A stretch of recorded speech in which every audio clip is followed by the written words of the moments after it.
नमस्कार, आप देख रहे हैं सूचना दर्पण न्यूज। तो आइए इस खास प्रोग्राम में खास मुलाकात के साथ हम आपको गांव शहर से लेकर हर क्षेत्र की समस्याओं, वहां के विकास कार्यों को लेकर अपडेट रखते हैं। तो चलिए आज हम आपको रूबरू कराते हैं खास खबर से। नमस्कार, आप देख रहे हैं सूचना दर्पण न्यूज का खास प्रोग्राम खास मुलाकात। आज हमारे साथ खास मुलाकात की कड़ी में है, ये किसी परिचय के मोहताज नहीं, क्योंकि अगर बात करें राजनीति जीवन की इनकी शुरुआत, जिस प्रकार पारिवारिक पृष्ठभूमि पहले से राजनीति में रहे हैं। 1980 से इनके पिताजी भी पहले सरपंच पद पे थे। और अगर बात करें जिस प्रकार श्रीमान अजायब सिंह जी की, तो ये खुद मतलब हमेशा किसानों से जुड़े हुए पदों पे, चाहे वो नहरी महकमा हो, चाहे वो ग्राम सेवा सहकारी समिति के पद हो चेयरमैन का, तो हमेशा इनको मतलब जनता ने भी काफ़ी मान सम्मान दिया और सरपंच पद पे भी चुना इनको। तो आज इनकी राजनीतिक परिचय जानेंगे और किस प्रकार इनका राजनीति में जिस प्रकार आना हुआ और क्या क्या समस्याएं रही इनके समस्या कार्यकाल में और किस प्रकार हुए विकास कार्य, तो जानेंगे आज श्रीमान अजायब सिंह जी से।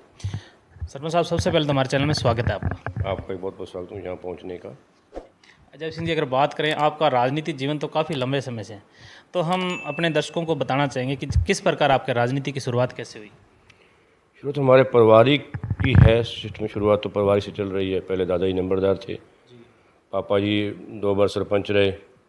उसी के मार्गदर्शन से जो जनता ने, मैं तो बहुत छोटी उम्र में था जब 2002 में नहर का चेयरमैन चुना मेरे को, और उसके बाद 2006 में कोऑपरेटिव का चेयरमैन चुना, 10 में सरपंच चुना, 11 में दोबारा कोऑपरेटिव का चेयरमैन चुना, और 18 में दोबारा कोऑपरेटिव का चेयरमैन चुना, और 20 में दोबारा सरपंच चुना, जो दूसरी बार मतलब जो टारगेट चल रहा है 20 से 25 वाला।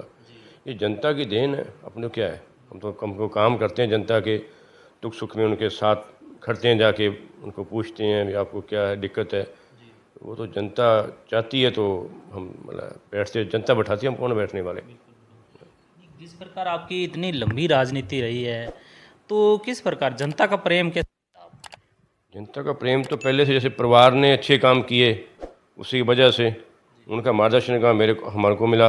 हम उसी मार्गदर्शन से चले और जनता के मतलब सुख दुख में साथी हुए, विकास करवाया, काम करवाए। इसीलिए जनता को साथ देती है और पत्ते बैठाती है। एक दिन भी ऐसा 2002 से लेकर आज तक एक दिन, एक घंटा भी ऐसा नहीं कि जब मैं सीट से मेरे को उतारा हो। 1 साल पहले ही मेरे को सीट पे बैठा देते हैं कि आप टारगेट पूरा होना है 6 को, 2005 में बैठा देते हैं। पूरा होना है 20 को अपने, और मेरे को 18 में बैठा देते हैं 2 साल पहले। ये जनता की है। ये सरपंच साहब की बहुत अच्छी बात लगी कि जनता का प्रेम है इनको लगातार। जैसे इनका कार्यकाल समाप्त होने से पहले ही इनको मतलब कोई अन्य पद की जिम्मेदारी मिल जाती है, तो इन जिम्मेदारियों को आप जैसे निर्वहन करते हो तो किन किन समस्याओं का सामना करना पड़ता है? क्योंकि राजनीति एक ऐसा जीवन है जिसमें आम जन की जो समस्या है वो एक मुखिया के पास आते हैं, तो आपको कैसे क्या क्या समस्याएं रही होगी इसमें? ऐसा भाई साहब, समस्या तो आती हैं, सभी काम पूरे होते नहीं। काम भी कोई छूट जाते हैं, कोई किसी वजह से नहीं होते। सबसे पहले तो यही बात होती है कि जो भी जनता आए, अपने को काम लेके आए, उसको संतुष्ट करना। चाहे उनके काम हुआ, होने वाला तो हुआ है, नहीं वाले हुआ, नहीं करने वाला, जब होने वाला नहीं है तो उसको संतुष्ट करके भेजना। ये मेरे मन की इच्छा रहती है। कोई मेरे पास चल के मेरे घर पे आए, मेरे ऑफिस में आए, मेरे मन में यही रहता है कि वो आदमी यहाँ से संतुष्ट होके जाए। काम नहीं होने वाला स्पष्ट उसको कहूँगा भाई साहब आज इसका आपका काम इस वजह से नहीं होने वाला, और होने वाला है तो आपको दोबारा मेरे पास नहीं आना पड़ेगा। आप मेरे को फ़ोन कर लेना, नहीं तो मेरा आदमी जाऊँ आपके पास, आपका काम होगा। मतलब आपने जनता को जो काम होने वाले वो तो किए हैं, लेकिन नहीं होने वाले तो लोगों को ऐसे मतलब भ्रमित नहीं किया है। भ्रमित नहीं किया। ये तो मेरा पहले से, आज कभी मेरा ये था सभी से भी काम नहीं होने वाला, आपका काम इसमें ये दिक्कत है, ये भाई साहब नहीं होगा, और इसमें आप कोई हल है, उसकी जो बात होती है तो भी ऐसे इसका हल हो सकता है। लेकिन ऐसे नहीं है कि मतलब अभी टारगेट मेरे पास 33 का है, और मेरे पास 33 जो नंबर पहले मेरा 47 टारगेट पूरा हुआ था PM आवास का, अब 33 का दोबारा टारगेट आया है। लेकिन वो आगे जो वाले 47 से आगे जो 33 का उसके टोटल लगा के उसके जो आगे वाला है उसको मैं एक बार भी नहीं कहा कि आपको दे दूंगा। मैंने कहा भी आपको जब आपका टारगेट में नाम आ जाएगा, आप चक्कर कहीं मत लगाओ, कहीं आपको जाने की ज़रूरत नहीं है, सीरियल बात से बिल्कुल दूंगा। अगर कोई आदमी नहीं है मौके पे, उसकी कोई डेथ हो गई या कोई गांव छोड़ गया, प्लान कर गया, उसकी वजह से आपका नंबर आ जाएगा तो आपको घर से बुला लेंगे, फ़ोन नंबर से फ़ोन करके बुला लेंगे।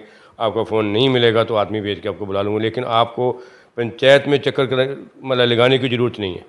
अगर आपको मिलेगा तो मिलेगा, लेकिन ऐसे नहीं कि आपका फार्म भर के यहाँ पंचायत का मैं रखवा लूँ और फिर आप मेरे चक्कर सरपंच साहब हुआ है कि नहीं हुआ, फिर मैं पीछे लुकता फिरूँ, भी हो जाएगा वो बात। साफ बात, बस यही मेरा रहता है मेरे मन में। यदि अगर काम नहीं होने वाला उसको साफ बात बता दो।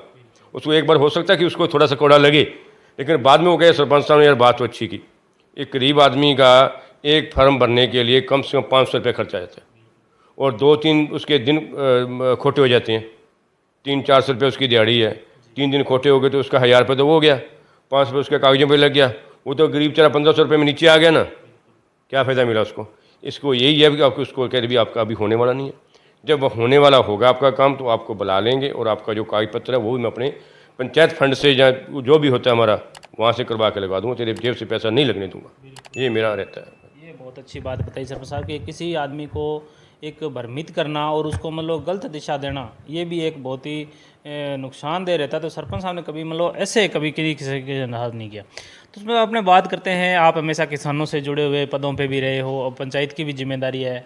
तो मुख्य रूप से अगर बात करें यहाँ की जो जिस प्रकार शिक्षा के क्षेत्र में, स्वास्थ्य के क्षेत्र में, पेयजल के क्षेत्र में जनता को किस प्रकार लाभ मिले? एक तो आप पूछना भूल गए, मैं बताना भूल गया, जो अपने सरपंच यूनियन कर्णपुर ब्लॉक का भी मैं अध्यक्ष हूँ फिलहाल। अभी जो हमारे पंचायतें 35 पंचायतें हमारे ब्लॉक की, उन सभी सरपंचों का 35 का यानी 34 मेरे सरपंच है, 35 में मैं हूँ, सभी का ब्लॉक अध्यक्ष भी मैं कर्णपुर का मैं ही हूँ, अजैब सिंह। हाँ जी। तो सरपंच साहब आपके पास तो पूरे कर्णपुर, अगर बात करें ग्राम पंचायतों की जिम्मेदारी भी, सरपंचों के भी जो समस्याएं रहती है, क्योंकि पिछले कार्यकाल में अगर बात करें तो कहीं ना कहीं जैसे राज्य सरकार की, केंद्र सरकार की जो जन कल्याणकारी योजनाएं हैं उनका जैसे सरपंचों ने काम तो करवा दिया, लेकिन कहीं ना कहीं जो फंड नहीं आया तो उसमें भी सरपंचों को सामना करना पड़ा। बिल्कुल सामना करना पड़ता है। 3 बार हमने धरना भी लगाया है सरकार के खिलाफ कि जो सरपंच ने काम करवा दिया उसका पैसा मिलना चाहिए। अभी भी जो सरकार ने टारगेट भेजा है PM आवास का, उससे हम संतुष्ट नहीं हैं। हम तो ये कह रखा है कि आप जो बार बार देते हो, कम से कम एक गांव में अगर ये 50 आदमी का टारगेट है, उसको 50 को एक बार दे दो ना। वो सभी सरपंचों के कपड़े पाड़ते हैं। उन बेचारे अनपढ़ लोग हैं, उनको नहीं पता कि मेरा नंबर कितने नंबर पे मेरा नाम है, मेरा 5 पे है कि मेरा 100 पे है। वो तो कहते हैं ये मेरे से गरीब है, उसको मिल गया, मैं उससे ज़्यादा गरीब हूँ, ये मेरे से बड़ा है। उनको ये तो नहीं पता कि मैं तो गरीब तो, लेकिन वो है, मैं नहीं मानता बिल्कुल वो गरीब है, उससे जो ज़्यादा है उसको मिल गया। उनके मन में रहते ही सरपंच गड़बड़ कर रहा है। शक तो सरपंच पे जाओगे, मालिक तो गांव का सरपंच ही होता है। इसलिए ये सरकार की बहुत नीति में उनके मतलब कहूँगी नहीं, ठीक नहीं है। जो भी लोन जितने भी है आवास, PM के आवास, सभी को मिलना चाहिए, एक समान मिलना चाहिए, ये मेरा कहना है।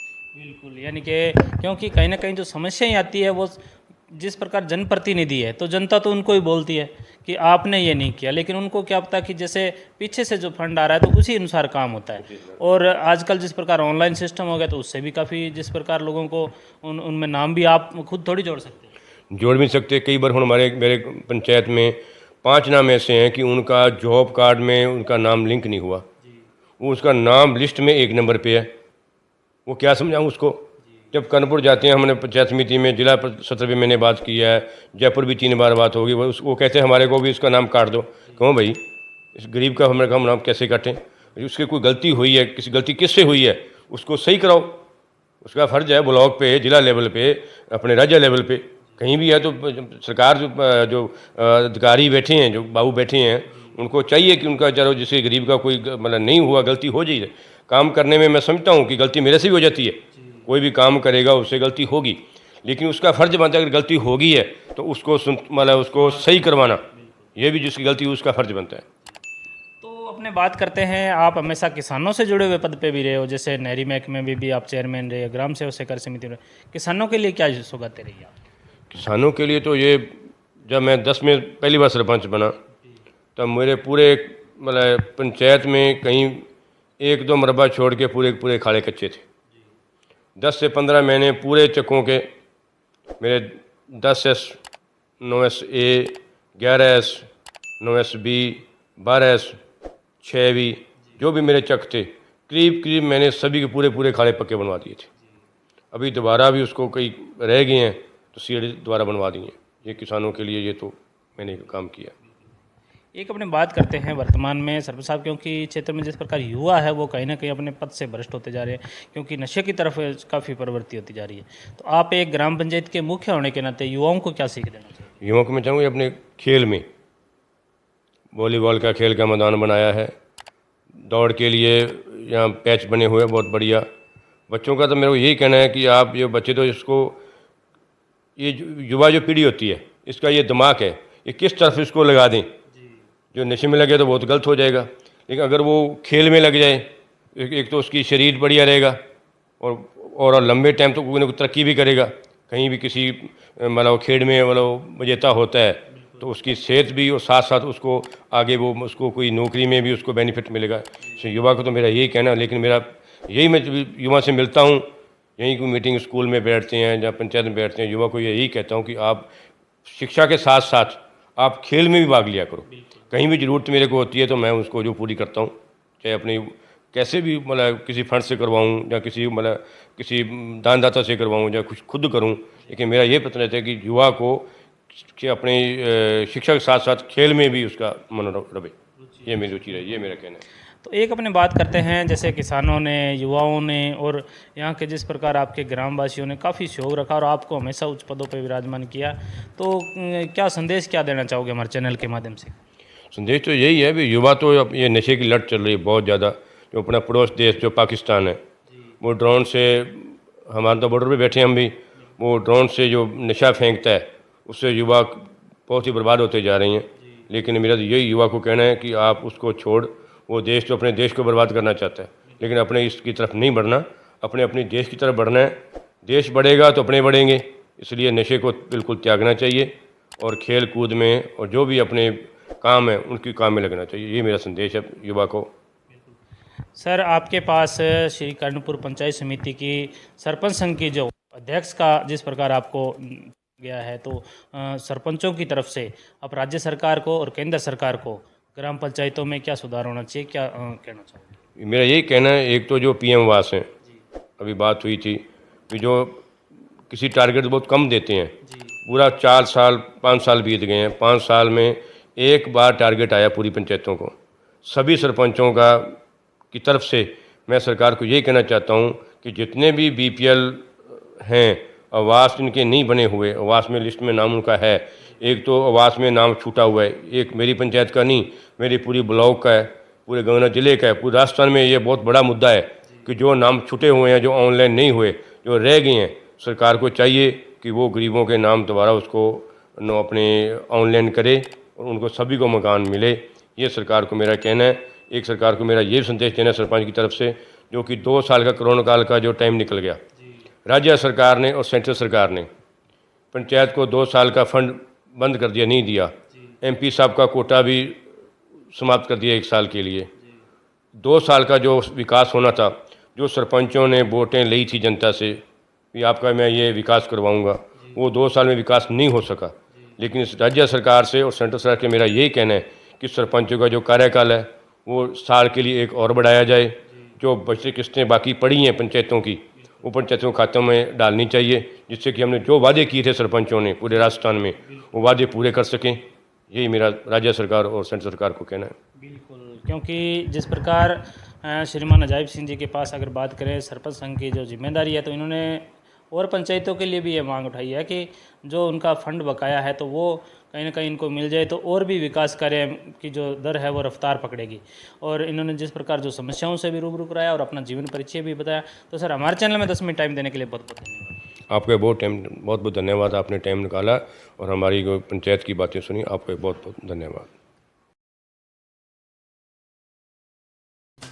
तो अब तक के लिए इतना ही। हम आपको गांव शहर से लेकर हर क्षेत्र की समस्याओं और वहां के विकास कार्यों को लेकर रखेंगे अपडेट। तो देखते रहिए सूचना दर्पण न्यूज़ और हमारी वीडियोस को लाइक, शेयर व चैनल को सब्सक्राइब जरूर करें।